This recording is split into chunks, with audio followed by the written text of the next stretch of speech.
Dear listeners, welcome to the Deep Journalist channel. It was known that the Israeli defense minister would try to persuade his counterpart to take action against Iran during his visit to the United States. Israel, which also opposes nuclear negotiations because Iran is unwilling to negotiate its ballistic missile program, may have succeeded in convincing the United States. There was an airstrike against Iranian-backed groups in Abu Kamal, on the Syria-Iraq border. Making a statement on the subject, the Pentagon confirmed the attack. In addition, there are also allegations that the U.S. Air Force hit other targets. A few hours before the U.S. airstrikes, the Syrian news agency announced that Israeli planes had carried out airstrikes on Iranian-backed militants in southern Syria. Israel also hinted a few days ago that it may have played a role in the attack with a special drone on Iran's Natanz nuclear facility. There is a possibility that the latest attack by the USA will be the beginning of a new process, as it is carried out simultaneously on more than one region and target. In that case, Israel's rookie prime minister may have succeeded in convincing President Biden.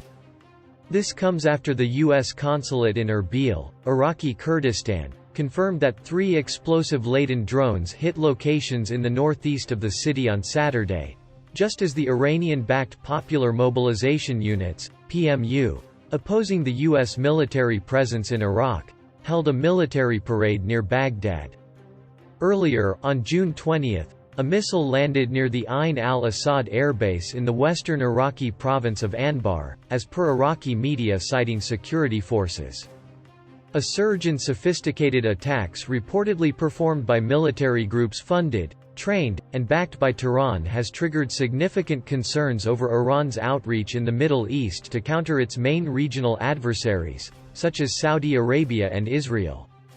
The latter has recently called pro-Iranian militants the main threat to the Jewish state. President Joe Biden ordered airstrikes this weekend on Iran-backed militias near the Iraq-Syria border in response to unmanned aerial vehicle attacks, according to Pentagon Press Secretary John Kirby.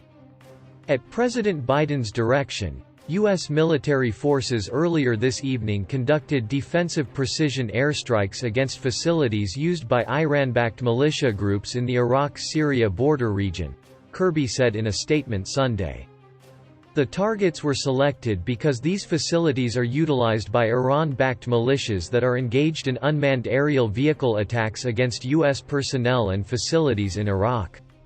Kirby said the U.S. acted within its legal rights and said the airstrikes were a matter of self-defense. The strikes were both necessary to address the threat and appropriately limited in scope, Kirby's statement said. As a matter of domestic law, the president took this action pursuant to his Article 2 authority to protect U.S. personnel in Iraq. U.S. Air Force F-15s and F-16s from U.S. bases in the Central Command region carried out Sunday's airstrikes with precision-guided munitions at about 6 p.m. Eastern Time, a defense official told ABC News. The official said it's too early to know if there were any militia or civilian casualties. The sites hit by the U.S. were determined to have had command, control and logistics capabilities, the official said.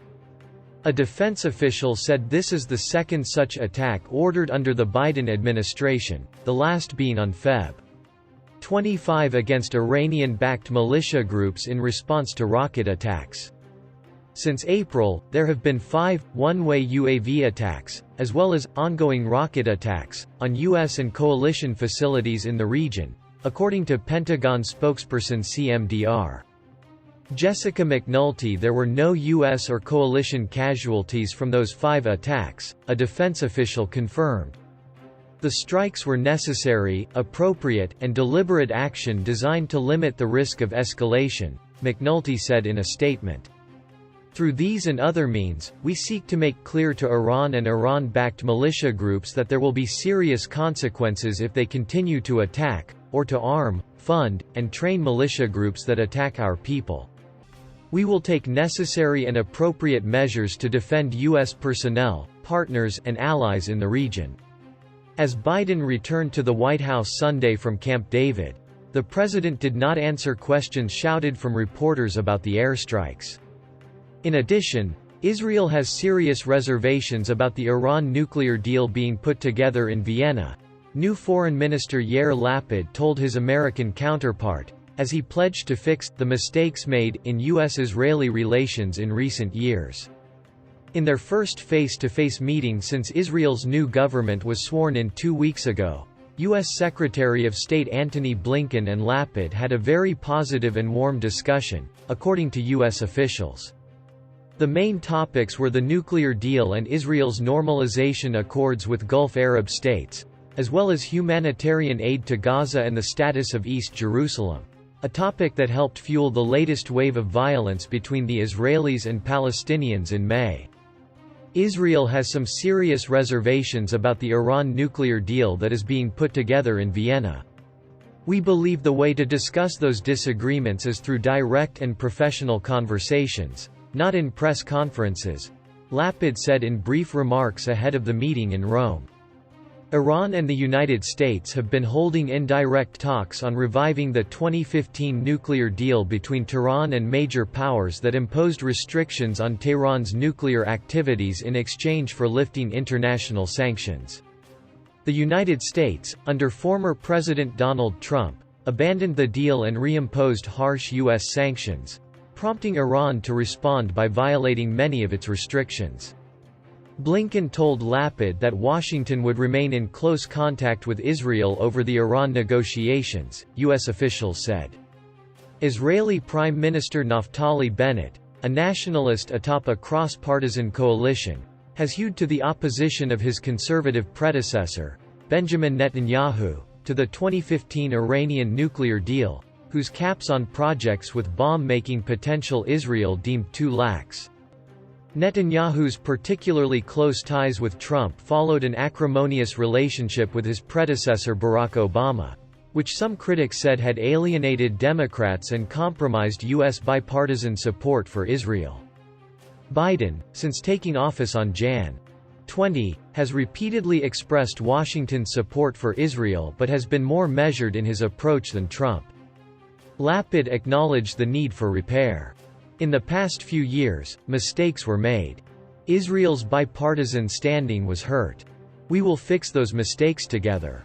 Blinken also reiterated to Lapid Washington's concerns over Israeli attempts to evict several Palestinian families in East Jerusalem, and the status of the city's Al-Aqsa Mosque, Islam's third holiest site, during the Muslim holy month of Ramadan, U.S. officials said. Blinken also conveyed to Lapid the necessity of getting humanitarian assistance into Gaza, where 250 Palestinians were killed and scores of buildings were destroyed last month by Israeli airstrikes. Biden has worked to repair ties with the Palestinians and abandon what they said was the one-sided U.S. policy towards the conflict. His administration has pledged to resume hundreds of millions of dollars in economic and humanitarian assistance and work toward reopening the Palestinians' diplomatic mission in Washington. Israel's normalization agreements with various Arab countries were also discussed. In his opening remarks, Blinken said he hoped more participants would join. The UAE and Bahrain established ties with Israel last year in U.S.-brokered deals called the Abraham Accords, becoming the first Arab states in more than a quarter of a century to break what had been a long-standing taboo in the region. Lapid, who also met in Rome with Bahrain's foreign minister, Abdulatif al-Zayani, is due to visit the UAE on Tuesday and Wednesday. Lapid described the accord as historic and said, "I hope it will be the first of many." On the other hand, Joey Hood, the U.S. Under-Secretary of State for Near East Asian Affairs, said that they had a positive view of working with Russia on keeping the Bab el-Air border crossing between Turkey and Syria open for humanitarian aid. Hood, who gave information to journalists before the meeting to be attended by U.S. Secretary of State Antony Blinken on the Syrian crisis in Italy, also came up with the Bab el-Air border crossing point between Turkey and Syria in order to deliver humanitarian aid to approximately 1,400,000 Syrians. Asked whether he was optimistic about keeping the border crossing open, Hood said, "My answer is yes." Here we see an opportunity to work constructively with Russia on the delivery of humanitarian aid to Syrians in need in the country.